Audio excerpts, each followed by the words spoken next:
Real talk. This summer did not go as planned. I had all these goals and big ideas that I was going to do things and get things accomplished. I didn't do anything. I took this summer off. If you are new here, my name is Jocelyn. I am a homeschooling mom to a 5 and 6-year-old, and we are about to enter our second year of homeschooling.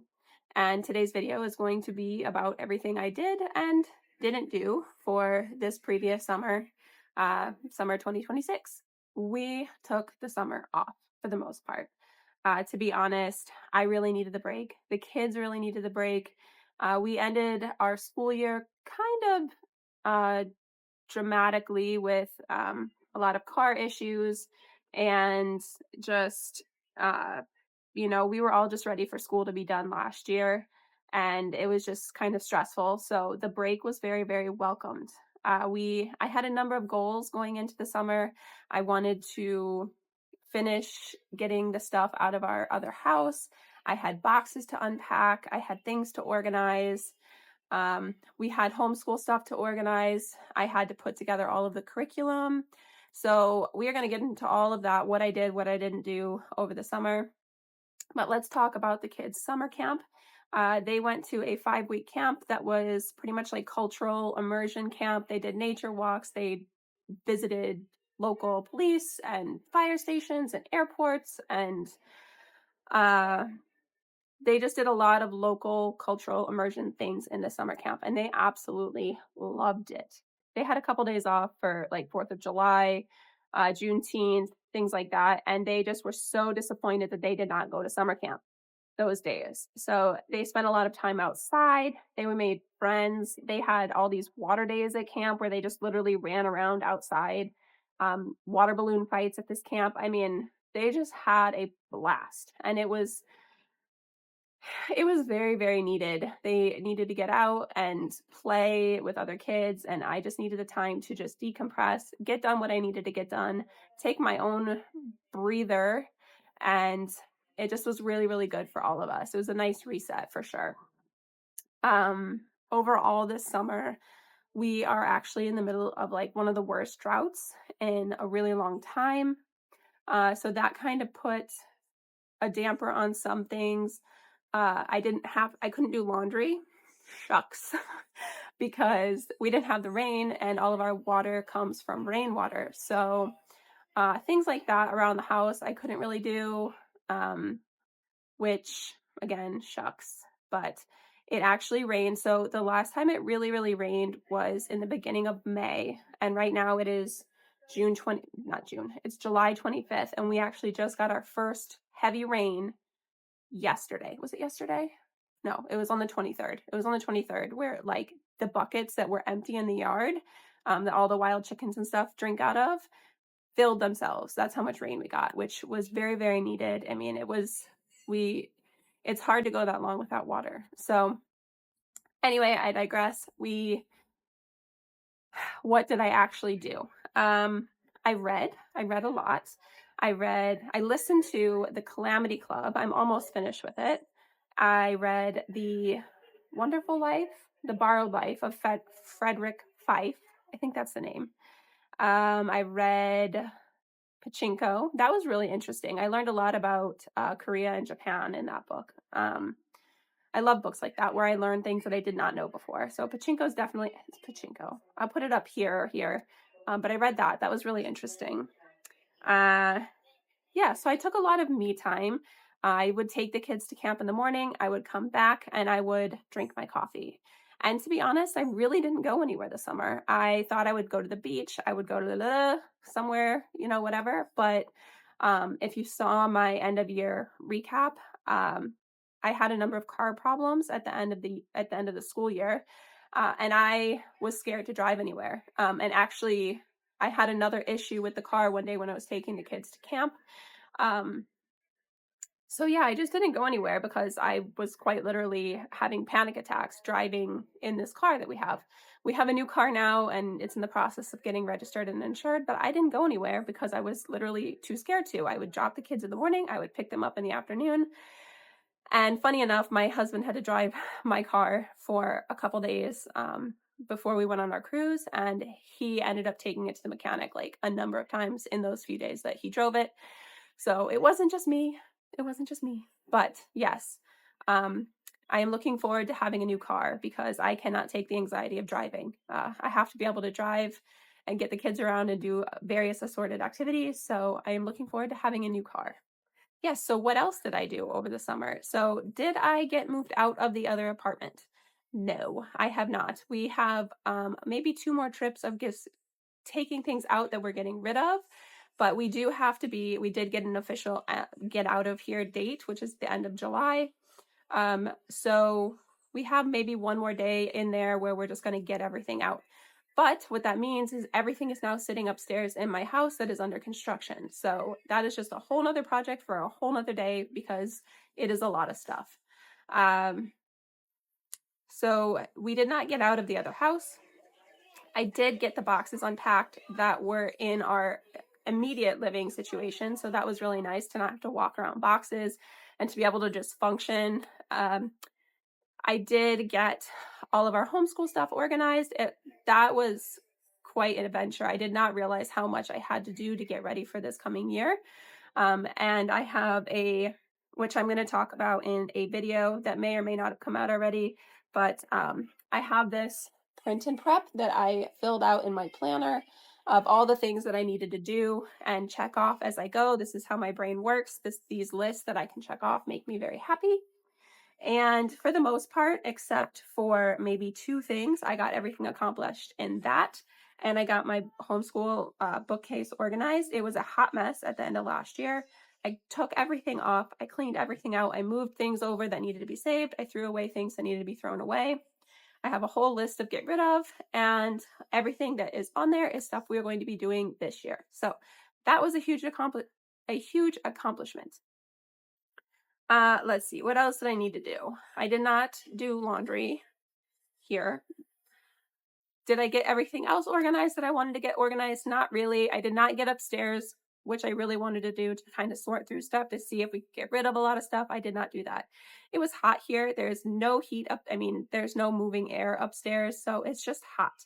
It is really hot right now. Once we get further into the summer, July, August, September, it is just, even October is just really, really hot here. And there's not a lot of wind.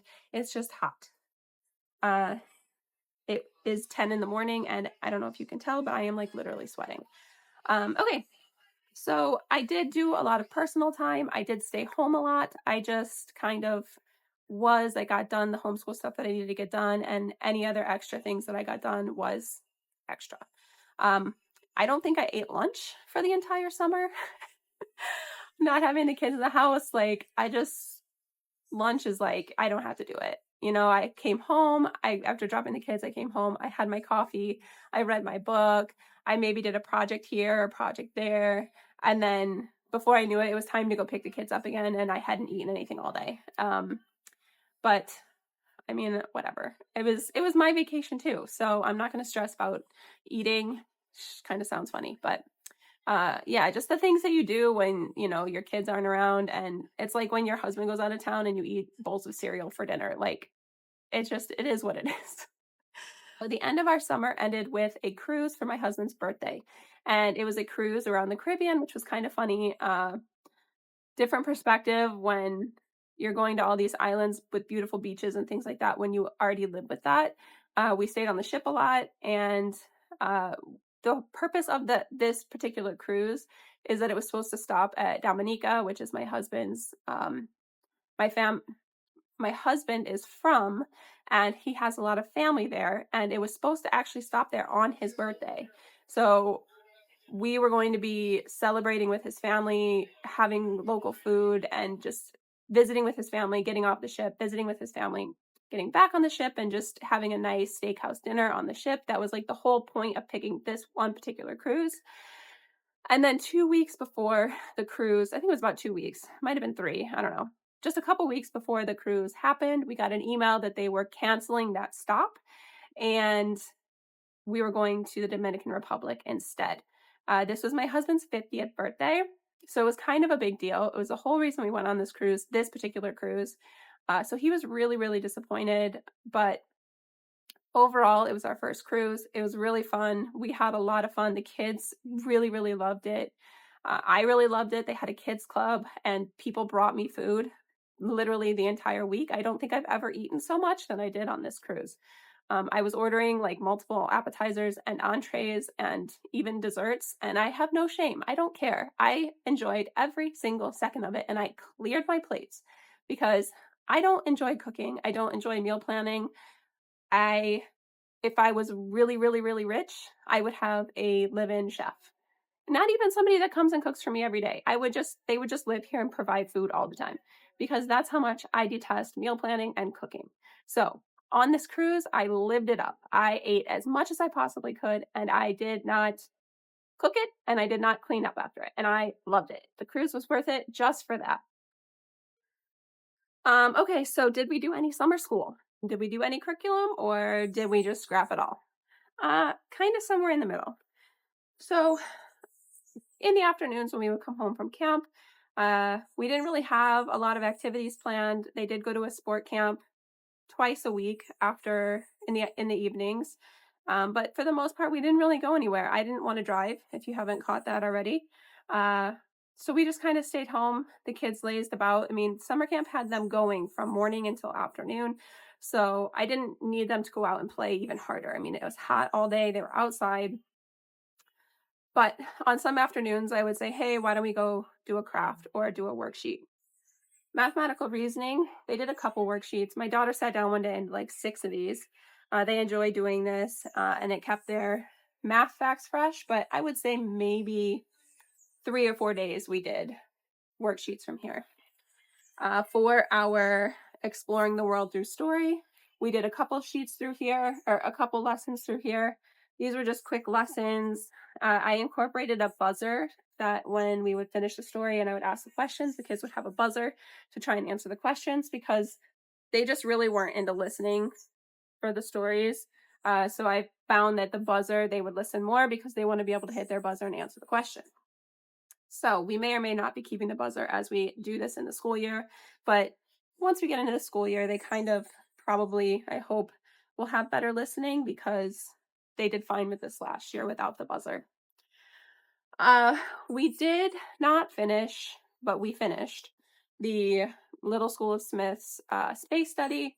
And what I mean by that is we are not going to complete the curriculum. I just finished the planets so that our fact book would be complete. So I think the only thing left is the Milky Way and constellations, but we're not going to be doing that. We already look at constellations on my phone with the Night Sky app, and then I didn't do the Milky Way. So we did the we did Uranus here with the bubble craft that they had in the book, and then we still have to glue Neptune in and put our fact. But for Neptune, what we did is we just did this yesterday. So I put their planet paper in this bowl with a marble, and I put paint around, and then they had to roll the marble. And you can kind of see it better with my daughters. They rolled the marble around, and when they were finished with that, they put glitter. So these are dry now, so we need to tape or glue them into our fact book and put our fact that we learned about Neptune, and then we are going to be finished with that unit study.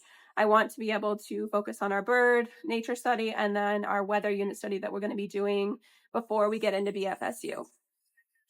On the Mind of Science, for our read alouds this summer, we introduced the Zoe and Sassafras series. We read the first two.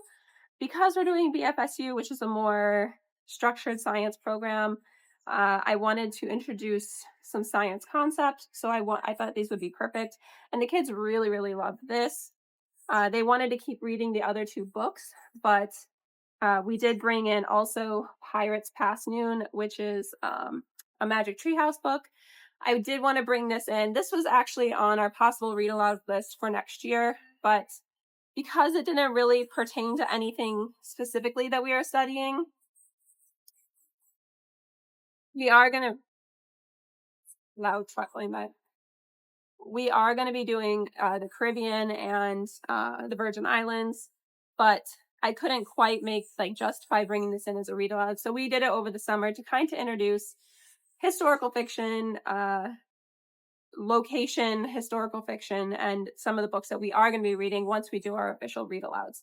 So these are the three read alouds that we did. All of them were hits, and yeah, I'm really glad the kids love this because we have a number of these books that I picked up at the thrift store. So we will be bringing these in randomly when needed.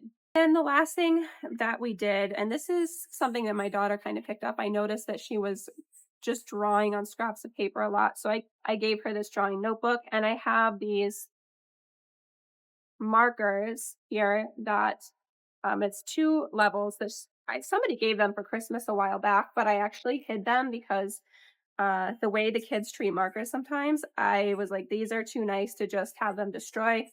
So she uses these markers in her drawing notebook. I'm not going to open them up because I told her that this is her private notebook and she can draw whatever she wants. And only if she lets me look at it will I look inside. But I also had this fun book, drawing book of animals, that it gives you kind of step by step how to draw different animals. And we did that. We really enjoyed doing that. We all sat down and did it together one afternoon. But she's been really enjoying this notebook, and my son has asked for one as well. So that is coming in the mail for August. Can see these animals. This is mine. We drew a chicken, a lion, and then a gorilla. They wanted to see me do it first, and then they would do it. But it was just a fun activity. So that book was really really fun. We all just had a really great summer. Go with the flow, get done what we can get done, not stress, and just relax and have a good time. Enjoy each other's company, enjoy friends, enjoy, being out and doing new things. I'm really impressed with how the kids did with summer camp and even on the cruise and how social they were and just really coming out of their shell. And it was really fun to see. Um yeah, so we start school next week. I cannot believe it. We are ready to go. Uh yeah. I have a couple fun videos coming out in the future about curriculum and plans that we are using, so please stay tuned for that. And yeah, let's go ahead and get this next school year started. I will see you guys soon. Thanks for watching. Bye.